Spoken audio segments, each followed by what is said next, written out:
Bishop, good to see you again. Recently we celebrated Catholic Schools Week here in the diocese, and as usual, you went and visited a couple of schools. Yes. And how did those visits go? You went once to Immaculate Conception in Jamaica Estates and also Right. St. Francis de Sales. Right. How'd it go? Actually, very well. They're two of our biggest schools, actually, and just happened by coincidence they were put together for me in one day. Again, always the highlight is when the children ask me questions, try to stump me, try to ask things. Some of them are very complicated questions. Some of them are easier to answer. It's always good to see in activity how these schools work, how the teachers are so dedicated, the administration, the talents of the children that come out. I mean, there's always they've always put some kind of show on. Mm-hmm. It's singing, it's acting, it's so many different things that they're capable of doing, and it's amazing today the insights that these children have on so many things in life. I mean, they are really sophisticated, much more than I think that we were in the past. So education is probably easier and harder in two different ways. Were there any trick questions for the bishop, or No is trick there anything that question. comes up over and over again? Well, usually, how old are you? How did you become a bishop? They want to know that all the time. I says it's a mystery. I don't know how it happened, but those are, you can count on those questions. At Immaculate Conception, I know you also blessed a window, which is a 9/11 memorial, and it was put together by the Aquinas program over there, which is a very talented group of young people at Immaculate Yes, Conception. that's true. The window was put in, I think, last year or so, and we did bless it, and it's a beautiful window in the school. That's a reminder of 9/11. We talked about it. I mean, many of these children don't even know what 9/11 is. Right. And that's what they have to be reminded about. They weren't even born, what right? happened, right? Yeah. So our Catholic schools, we're very proud of them, and they're doing a great job, but we still seem to have a problem recruiting people. The enrollment seems to be flat at this point. Although the enrollment is flat, there's two distinctions. There is the enrollment in the academies and the enrollment in the normal schools.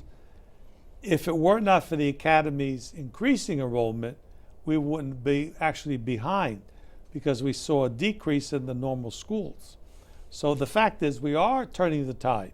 The academies are bringing more students into the whole network. Mm-hmm. So if we had relied only to stay with the schools the way they were being run, we probably have much less students. So we're not flat. We're moving forward as we make all the schools academies. Mm-hmm. Of course, one of the stumbling blocks for many parents is tuition. They have a hard time paying for this.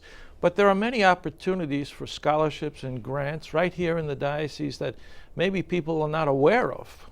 Well, most of the schools do make the people aware. We have almost $9 million worth of scholarships being given out every year to our grammar school, some high school students also.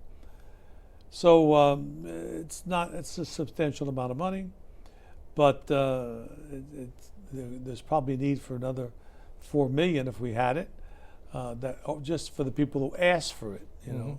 So we try to give to the neediest. They're always needs-based scholarships. So we could do better if we could raise more money. And there's also a proposal in Albany that would make it easier for people to right. donate to scholarship funding. How are we doing with that effort to try to get that through? Well, it's a struggle right now. Again, the law, it would allow people who donate to scholarships fund to have a dollar-for-dollar write-off on their state income tax. Now, this is a loss for the state of income tax, but again, the state is gaining with the flourishing of schools. And it's meant for Catholic and non-Catholic private schools, but also public schools can benefit from this. Some of them have their own scholarship funds. And individual teachers can get reimbursement for the money they spend out of pocket. Mm-hmm. So there's something in this bill for everybody.